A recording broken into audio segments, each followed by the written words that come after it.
So on my last video, I shared with you a tour of all of my fish tanks. Well, almost all of my fish tanks. So I've got 30 systems and I showed you 29. One of those we'll talk about at the end of this video. But anyway, so in that video, I had shared with you all of my different tanks, and a lot of you have commented on some of the tanks that you really liked, and I got a lot of messages, etc.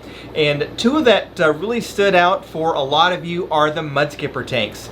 Now, I thought I would kind of go into detail a little bit more about the MUDSKIPPERs, since I didn't really go into very much detail in that last video because we had so much to cover. Now, one thing that I will say, and this is kind of important, a lot of people that are used to my channel, that have been watching me for the last several months or the last couple of years, etc., you're used to how I deliver my videos and my style, etc.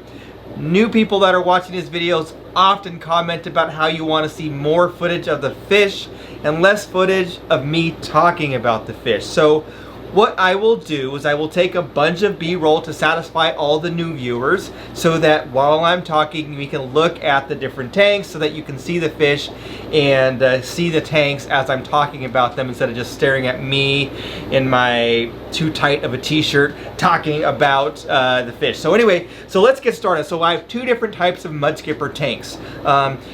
So I'll kind of backtrack. So a MUDSKIPPER is a fish. It's from the goby family.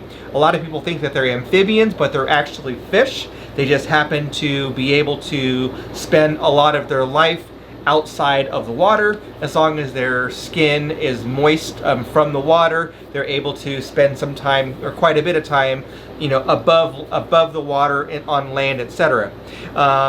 The other thing that I do want to cover is that I'll say tanks and I'll say paludariums, and I'll kind of use those interchangeably. But basically a paludarium is a system that is part water and part land. So it doesn't have to be a MUDSKIPPER setup. It can be, you know, something for amphibians or a reptile or insects, or, you know, whatever it is. If you watch Ants Canada, a lot of those, a lot of Mikey's systems are kind of paludariums because he's got like water and land for the ants. So anyway, so that's what a paludarium is. It's a combination of water and land. Now, I will also say tanks because these are essentially tanks, right? So anyway, so now that we've covered that, I've got two different types of systems. One of those is an African MUDSKIPPER tank, and then the other one is an Indian MUDSKIPPER tank. So I'm going to talk a little bit about the differences and why one might appeal more to you than the other. So let's talk about water first of all. So a lot of people have asked about brackish water, and I've made videos about this in the past. I'll put a link up here or down below in the description. But brackish water is a mixture of fresh water and salt water. What it usually, like in the wild, it will be where a river or a stream is flowing down and it gets towards the ocean or a bay or something like that, some kind of estuary, and the water that's coming from the land is mixing with the ocean water, and you get brackish water. So it varies in salinity, and I'm not going to go into details, but basically it's a mixture of salt water and fresh water. Now, MUDSKIPPERs can live in fresh water. People have asked me about this. Does it have to be brackish water? They have been kept with fresh water before. However, the ideal conditions for them is going to be brackish water. Just like with African cichlids, you know, people can keep them at a pH of 7, but ideally they're going to be kept at a pH above 8. But you know, they will be okay. But anyway, so with the MUDSKIPPERs, they do prefer brackish water. However you measure that salinity will really be, you know, based upon your comfort level and kind of other inhabitants in those tanks. The main difference between the African MUDSKIPPERs and the Indian MUDSKIPPERs is size. The African MUDSKIPPERs are easily 3 to 4 times the size of the Indian MUDSKIPPER. Now, for a lot of you, that might not make a difference. Basically, you can say, hey, I have a 75-gallon tank. I want to turn it into a paludarium, which is what what this one is. You can do Indian or African mudskippers. But if you have a smaller tank, let's say that you have like a 29-gallon tank or a 30-gallon tank or a 20-gallon long or something like that, and you want to have mudskippers, you're going to have the smaller of the two species, which is the Indian mudskippers. Now during this video I'm going to talk about Indians and Africans. These are just kind of the general ones that are available in the hobby. There are other mudskippers like from the continent of Africa that are available. In fact, I had a friend of mine send me a message this morning, a text message, and asked me if I wanted some giant mudskippers that were going to be imported, and these were going to be like really big ones. And as much as I wanted them, I really don't have a system and a place to put them, so I had to pass. So anyway, back to the Indians. You do want to have those if you have a smaller tank. If you're going to have a larger tank, you can do either or. So again, the big difference between the Indians and Africans is size. Africans are much larger. Now, why does that matter just beyond size of the tank? Well, one of the reasons why it's going to matter is what you put with those fish.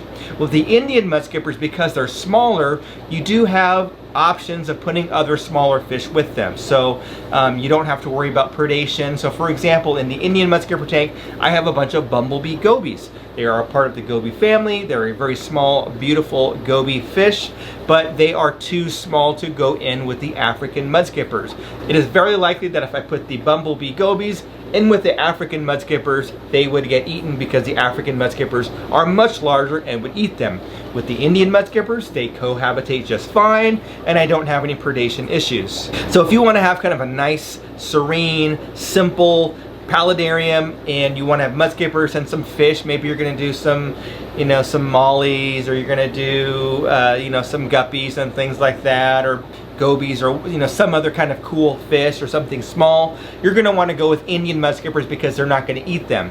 Now on the flip side, you can't put the Indian mudskippers with larger fish because the larger fish could eat the Indian mudskipper. So you have to have something where it's too big for the Indian mudskippers to eat, which is very small because they don't eat anything large, but not large to where they're going to get hunted and damaged. The same thing with the African mudskipper. So what you put in with the African mudskippers, you're going to have to be more careful because they have a voracious appetite. They will attack and eat things that can fit in their mouths, and their mouths are quite large.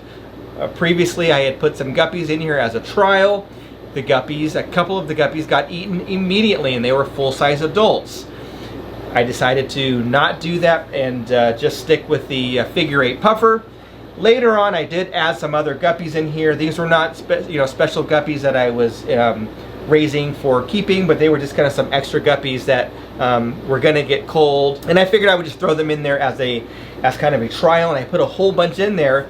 Now a few got eaten, but most of them have been okay. And now that they've been in there for a while, the mudskippers tend to leave them alone because they're too difficult to catch. But if you do mix your African mudskippers with a smaller fish, the likelihood of them getting eaten or some getting picked off at a certain point in time, it's very likely that's going to happen. As far as caring for both fish, and I've talked about this before, I've made videos about how to take care of mudskippers. As far as feeding them, they both have similar types of needs. You can feed them a quality freeze-dried food. You can feed them frozen foods. You can feed them live foods.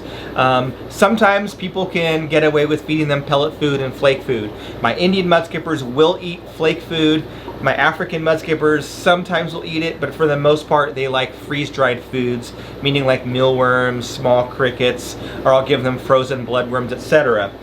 With the Indian mudskippers, they'll eat lots of freeze-dried foods as well. They'll eat the flake food, and they will also eat frozen and live foods if I give them any. So how do you decide what mudskipper is best for you? Really it comes down to a couple of things. Again, how big of an area do you have for your mudskippers? That's going to give them lots of space. For the African mudskippers, you're going to want a larger paludarium, a larger tank. I'm going to say, depending on how you have it set up, a minimum of probably 55 gallons would be ideal.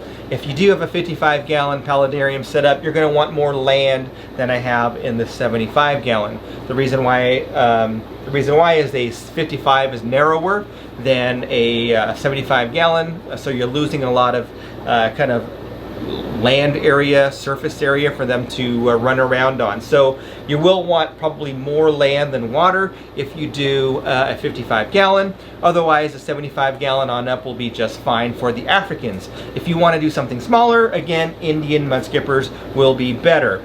Now, the other thing to think about is kind of, you know, what's your taste as far as fish? Do you like big cichlids? Do you like predatory fish? Do you like big fish? If so, you probably have big tanks. Africans are going to kind of meet your kind of needs and requirements as far as liking those kind of fish. If you're more into planted tanks and smaller fish and smaller tanks, then the Indian mudskippers are probably your best bet. So that was it, just a quick video. I don't know how much of my face is going to show up on this video versus how much I am showing of the tanks, because I'm filming this before I shoot the B-roll. So I'll try to take a bunch of footage and make sure that it is more footage than just me talking. So anyway, if you like this video, please give it a like. It really helps the channel. If you haven't done so, if you're new to my channel, or if you've been watching for a long time and you haven't really made the leap, go ahead and subscribe to my channel, hit that notification bell. Now, lastly, before I go, so I did say at the beginning of this video, I'd talk a little bit about that 30th system. I will do a live stream, and I might even do a live stream on the day that this video comes out. So this video is coming out on Sunday, and I don't even remember the date, but Sunday the 11th, maybe something like that. So maybe later in the afternoon on Sunday the 11th, I will do a live stream. So if you're watching this in the morning of Sunday, August 11th, then hit that subscription button and the notification bell, so when I do a live stream later on, you will be notified of my live stream. If I don't do one, I will probably do one within the next few days, so you're still going to want to do that, because I do want to share with you an update on what I've done up there. Anyway, that's all I had for now. Thanks for watching. We'll catch you on the next one.